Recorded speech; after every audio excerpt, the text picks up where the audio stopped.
अरे भाई जी महाराज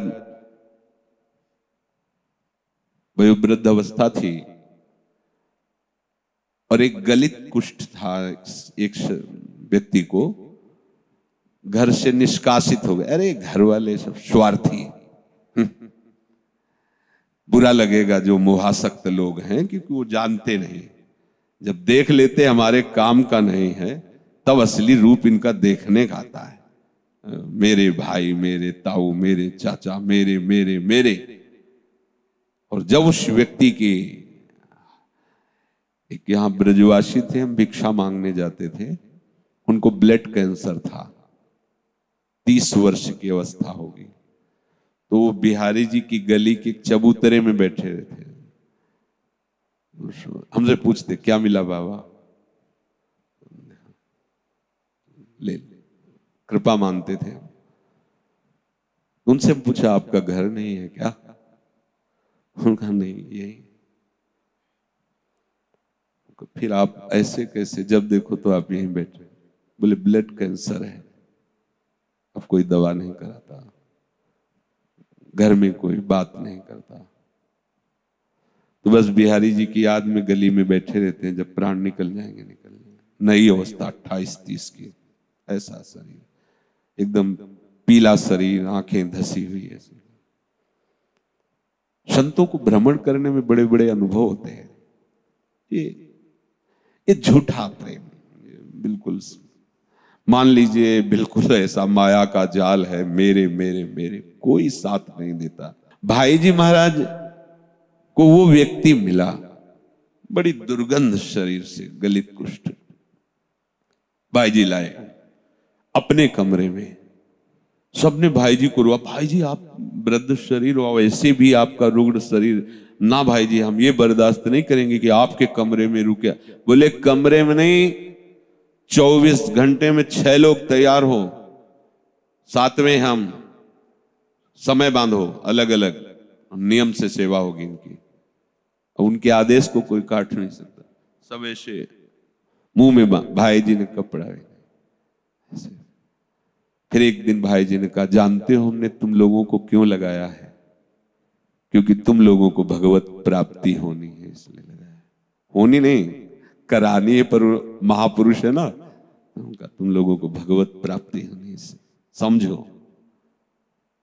ये जो कभी आपको सेवा का अवसर किसी को प्राप्त हो, कोई भी सेवा, तो मानना भजन का फल सेवा है, और सेवा का फल आराध्य देव को अधीन कर लेना है। आराध्य देव को अधीन कर लेना, प्रसन्न कर लेना नहीं, आराध्य देव को अधीन कर लेना। कहीं भी बड़ा चमत्कार सेवा में, ये नर रूप में जो नारायण की सेवा है, प्रभु की बहुत बड़ी सामर्थ्य, बहुत बड़ी सामर्थ्य। ऐसे करके जहां निकल रहे हो और आप उनको, एक बार किसी सेवा के विषय में था, तब गुरुदेव भगवान ने कहा कि हरि बड़ी कृपा करते हैं तब किसी को सेवा देते हैं।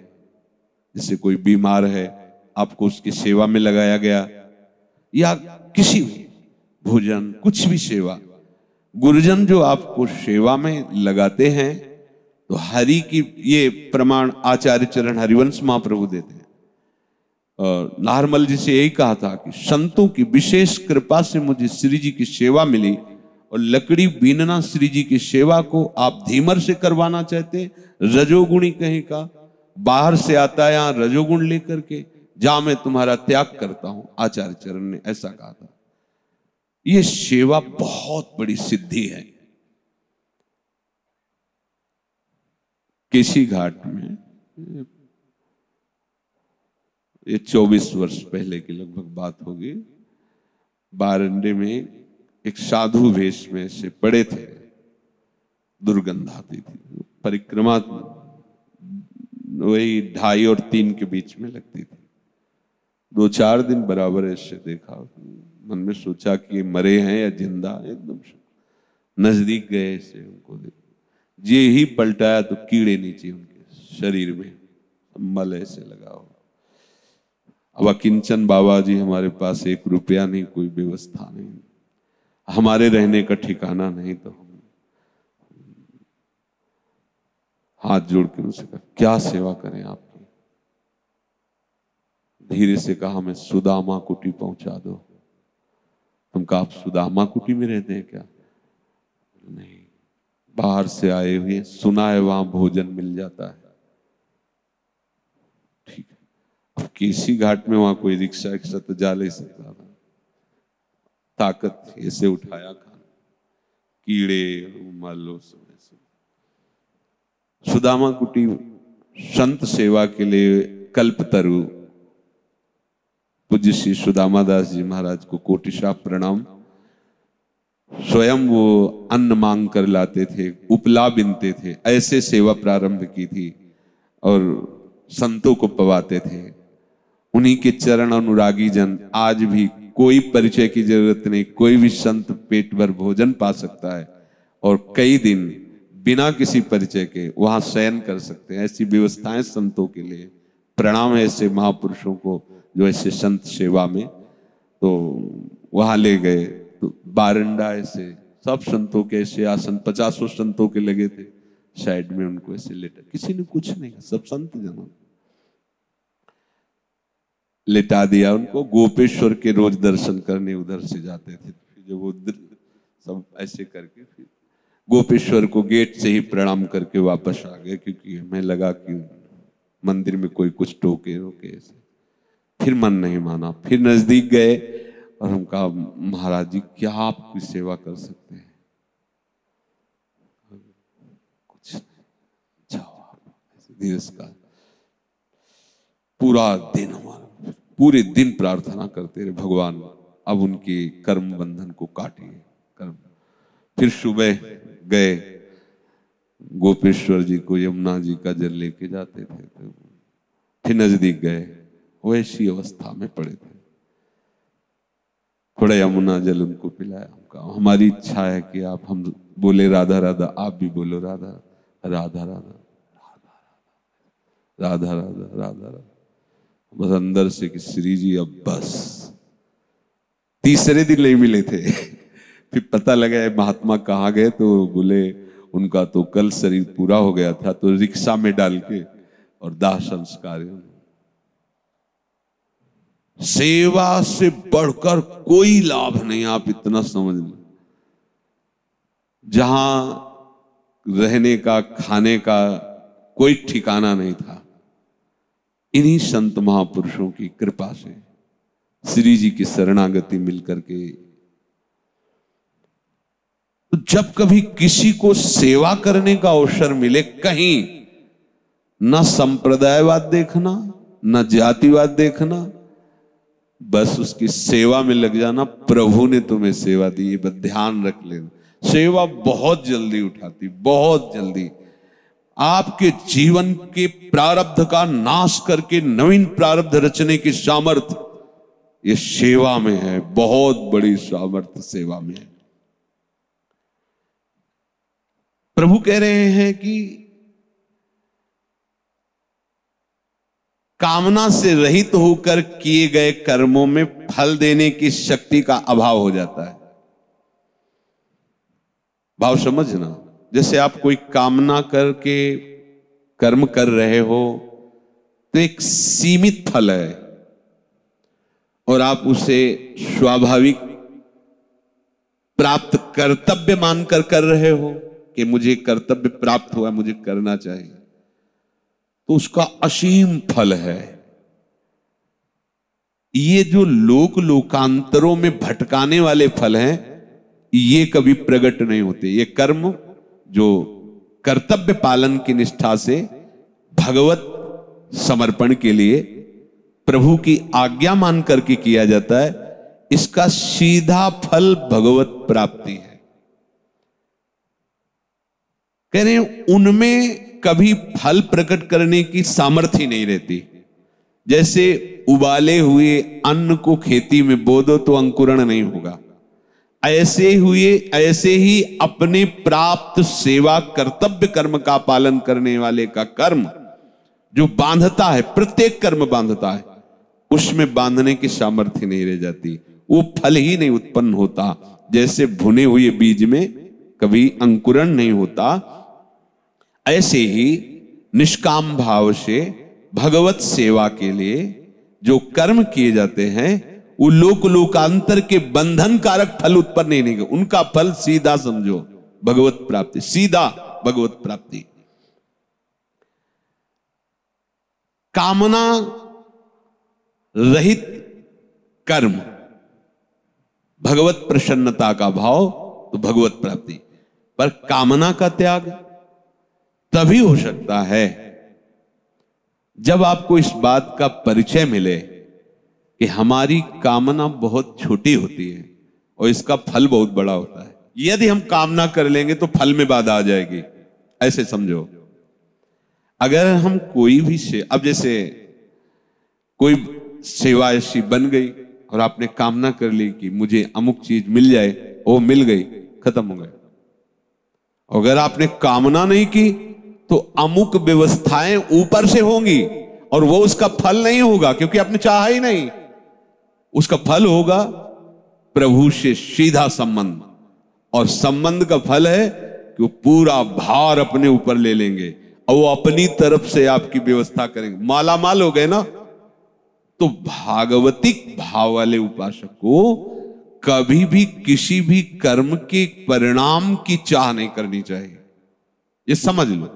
अगर हम उसके निष्कामता के भाव को समझाने की चेष्टा करें तो अपने सीधे समझ रहे हैं, अपने को मांगना नहीं आता। अपने ऐसे हैं कि जो अमूल्य वस्तु है उसमें किलो 2 किलो बैंगन लेके चले आएंगे, इतनी अकल वाले हैं, इसलिए उन्हीं के ऊपर छोड़ दो। सुतीक्ष्ण जी से भगवान कहते वरदान मांगो, तो उन्होंने कहा प्रभु मुझे पता ही नहीं कि वरदान क्या होता है और कैसे मांगा जाता है, ये क्या होता है और कैसे मांगा जाता है, आप ही हंस पड़े, बोले बहुत चतुर हो। समझना, ये परम चतुरता है कि किसी भी सेवा का, किसी भी भगवत कार्य का आप परिणाम निश्चित न कर ले कि अगर ये मैं कर रहा हूं ये हो जाएगा, घाटे में हो गए। अपने लिए अब हमको कुछ नहीं करना है, ध्यान देना, वो सब लौट के आपको ही होगा। पर अपने लिए यदि आपने कुछ मांग के कुछ किया तो कुछ में रह जाओगे, और अपने को समर्पित कर दिया, जिनको समर्पित किया उनके लिए कर रहे तो सब कुछ आपका हो गया। ये बड़ी चतुराई की बात है। अपने साथ कर्म का कोई संबंध नहीं, क्योंकि अपने लिए नहीं कर रहे। जब तक अपने लिए कर्म करोगे तब तक कामना बनी रहेगी, जब तक कामना बनी रहेगी तब तक संसार का चक्र ये आपको छोड़ेगा नहीं, फंसा लेगा आपको। भगवान कह रहे हैं कर्म करना ही है, फल की इच्छा न रखते हुए। ये पहले निश्चित कर लो। आप आगे बढ़िया वर्णन है, समय कम है। साधक जब अपना कल्याण चाहता है तो वो उकताता है, इस बात को समझ, जल्दी से भगवत प्राप्ति कब जी श्री जी मिलेंगे, वो उकताता है। उकता करके वो सोचता है कि सब घर परिवार छोड़ दूं, सारे कार्य छोड़ दूं, एक जंगल में जाके एकदम ऐसे। ये उकताना और ये सोचना भगवत प्राप्ति नहीं है। बहुत धैर्य से, जंगल में कितने दिन टिकोगे, हवा खा के तो नहीं रहोगे ना, आना तो पड़ेगा गांव में। भिक्षा ये कर्म नहीं है क्या, आना तो पड़ेगा। वो 2 विभाग कर लेता है, ये संसार के काम छोड़ो, वही भगवत कार्य करो, भगवत भाव से, कहीं उकताने की जरूरत। हाँ, आपको वैराग्य हो रहा है, आप देख रहे हो अपने सब कर्तव्य के पालन में निष्ठ है, आप निकलो, सबसे अनुमति लो, निकलो और आप अपने मार्ग को चयन करो। यदि आपको वो सेवा मिली है, वो कर्तव्य मिला है, नाम जप करते हुए भगवत प्रसन्नता के लिए उस कार्य को करो। कर्मों का स्वरूप से त्याग करके साधक सोचता है कि मैं एकांत में बैठकर सिद्धि प्राप्त कर लूंगा, ये भ्रम है। अधिकतर बीमार हो जाते हैं क्योंकि मेहनत करके पहले खूब अब बैठे बैठे भारी शरीर, अब क्योंकि कर्म किए बिना रह नहीं सकते, तो अब कर्म क्या हो रहा है भाई, यही खाना पीना सोना हगना नहाना, समझ रहे हो ना, ये कर्म नहीं हो रहा क्या? वो सोच रहे कर्म के त्यागी, बोले हम तो संसार के त्यागी, ये संसार नहीं है क्या? बहुत सूक्ष्मता समझना। आपने भगवत भाव को समझा नहीं। एक किसान आदमी थे, उन्होंने देखा संतों को खूब सब प्रणाम कर रहे हो, महाराज जी अब हमें शिष्य बना लो। बन जाओ संतों, क्या हो तो चाहते ही कि सब भजन करें। पत्नी से लड़ झगड़ करके वैराग्य ले लिया, और अब वहां महाराज जी के पास रोज नाना प्रकार के भोग सामग्री, किसान आदमी पाते रहे, खूब अधिक पकवान आदि पा पा के, और साल भर में पी लिया हो गए, लीवर खराब हो गया। भजन में तो भोजन देख के बैरागी बोले थे ना, शरीर जो फूल गया सब ऐसे हो गए। बोले महाराज जी अब हम घर जाना चाहते हैं। बिल्कुल जाओ, वो तो निरपेक्ष माप, इसकी हिसका बाढ़ा जोग, छीजी काया तन में रोग। ये उपद्रवी स्वभाव, उक्ताया स्वभाव की जरूरत नहीं, बहुत धैर्य से। तभी हम कहते हैं कि पकड़ो, छोड़ने की चिंता मत करो, पकड़ो श्री जी के नाम को, रूप को, लीला को, धाम को, और सुलझ के चलो। जब कभी तुम्हें कोई भागवतिक सेवा, किसी जीव की सेवा, संत की सेवा, ऐसी परिस्थिति जहां कोई छू न रहा हो, मतलब नाच पड़ना कि भगवान ने माया पर विजय प्राप्त करने के लिए मुझे अवसर दे दिया, मुझे सेवा का अवसर दे दिया।